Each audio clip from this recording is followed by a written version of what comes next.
Welcome to the Friday Five with Steve Greenfield on CBT News. Welcome to this week's Friday Five. This is Steve Greenfield from Automotive Ventures, and thanks for joining us. The July Automotive Ventures Intel report is out, and I wanted to recap two thematic areas that appear to be top of mind for dealerships, and are areas that dealers should particularly be focusing on monitoring. First up, it's worth reflecting on the size of the franchise dealership footprint.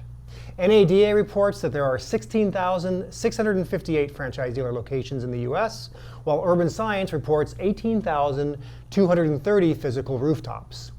As direct selling and more of an agency model are being discussed with more regularity in the news, a key question is if and how automakers will attempt to reduce the number of physical dealership locations in the US. Certain brands have overbuilt the number of dealerships required, especially as a greater percentage of consumers inevitably become comfortable with purchasing their vehicle sight unseen. We can put this into stark contrast by comparing the domestic and import OEMs in terms of new vehicles sold per physical location. For example, last year GM dealers sold an average of 290 new vehicles per location, and Ford dealers sold on average 493 new vehicles per rooftop. This contrasts with the average Honda store selling 1,401 new units per store, and Toyota dealerships selling on average 1,884 units per location. Efficiencies aside, it's no wonder that the average Honda and Toyota store transacts at a higher valuation than their domestic counterparts. In terms of how a deliberate orchestration of shrinking the dealership footprint might play out, we need not look any further than how things have played out across the Cadillac brand.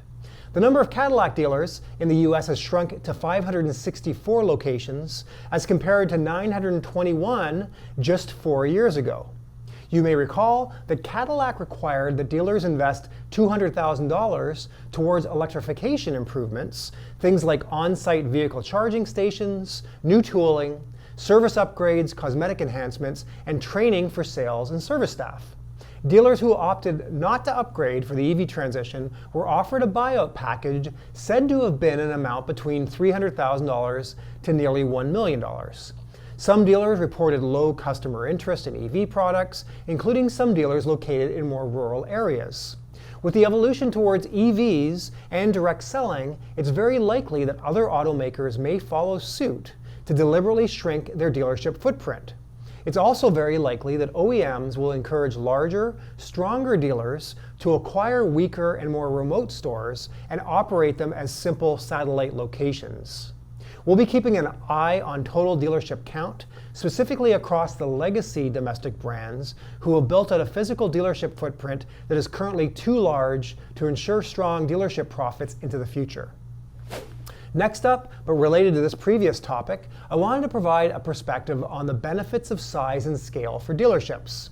A question that I'm getting more and more often from small dealer groups is, how big do I need to be to weather all of these dynamics in the market? This question is coming up more frequently as the news cycle introduces more uncertainty about the future. I've thought a lot about how best to address this question, and the answer isn't necessarily straightforward. Having said that, I think dealers should look at this from three different perspectives, those being cost structure, diversification, and OEM influence. In terms of cost structure, the scale and size of the public groups does put them at an advantage versus the average dealership. 10 to 15% of efficiency in selling, general, and administrative costs, usually referred to as SG&A, flow directly through to the bottom line, and this efficiency provides the public groups with more quote-unquote dry powder to either acquire stores or buy back shares. Another way to look at cost efficiencies is through advertising expenses. In 2021, for example, Carvana spent $479 million on advertising, which is 3 times more than CarGurus. CarMax spent $218 million, while Lithia spent $162 million. It's not unreasonable to project that within a few years, some of the large dealer groups may spend more than $1 billion per year on advertising, which is kind of astonishing when you think about it. This will make it much harder for smaller dealerships to compete for consumer eyeballs. In parallel to keeping a watchful eye on their cost structures and using size and scale to centralize and remove costs, dealers might look to diversify across multiple OEM brands. Some of the automakers are moving towards elements of an agency model at a faster pace than others, and owning a diverse portfolio of OEM brands will allow dealers to naturally hedge against any one OEM becoming more aggressive with direct sales, centralizing inventory, and reducing margin per unit sold. Last but not least, the more locations you own and more units sold for any given OEM, the more influence and voice you'll have when it comes to the evolving retail model and being prioritized for new car allocations. The average dealership location doesn't have much leverage when compared to the size of the average automaker, but by growing through acquisition, small dealer groups can become mid-sized dealer groups, which gains more control and potentially a seat at the table in discussions with OEMs about how to shape OEM dealer strategies and influence the future. I'll continue to think about how best to answer this question on how big is big enough, given all of the dynamics evolving in the market. If you have specific thoughts on this question, please do shoot me a note. I would love to discuss with you. So with that, let's transition to our companies to watch. Every week, we highlight interesting companies in the automotive technology space to keep an eye on. If you read my monthly industry intel report, I showcase a few companies each month, and we take the opportunity here on the Friday 5 to share some of those companies each week with you. Today, we have two companies to watch: Armatus by dealer Uplift and Rolling Energy Resources. Our first company to watch this week is Armatus by dealer Uplift. Dealer Uplift and their Armatus product helps dealers increase their annual warranty parts gross profits by $80,000 to $100,000. Complex state statutes, manufacturer protocols and pressures, gatekeepers, and limited internal resources are just a few of the challenges that make receiving full retail warranty reimbursement difficult for automotive dealerships. Auto dealers across the country have been forced to discount their warranty parts. When they are reimbursed, they typically only receive 40% markup or MSRP. Neither reflects true retail reimbursement rates. Further, legislation in 49 states entitles automotive dealers to be reimbursed by manufacturers for warranty work at retail, which is actually the dealer's customer repair rate.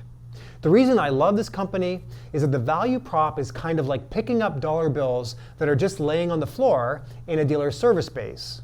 For almost no incremental work from the dealership, the company guarantees results and doesn't charge the dealer until you see an ROI.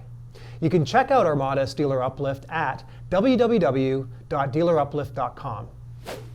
Our second company to watch this week is Rolling Energy Resources. Rolling Energy Resources takes a new approach to managing electric demand from vehicle charging. They connect directly to EVs through the vehicle's native APIs, utilizing systems that are already in place. Rolling Energy Resources can then control charging and monitor battery state of charge regardless of where the customer plugs in. The reason I love this company is that they provide electric utilities with smart charging, demand response, and electric vehicle research solutions for all automotive brands without having to install new hardware. They provide persistent battery status monitoring, and their My Charge reports inform consumers of their charging costs and driving satisfaction. You can check out Rolling Energy Resources at www.rollingenergyresources.com. So that's your weekly Friday 5. If you're an auto tech entrepreneur working on a solution that helps car dealerships, we want to hear from you. We are actively investing out of our new dealer fund. If you're a dealer who wants to invest in early stage auto tech companies that benefit your business, let me know. We are still accepting new investors into the new fund. Thank you for tuning in to CBT News for this week's Friday 5, and we'll see you next week. Thanks for joining us for another edition of the Friday 5.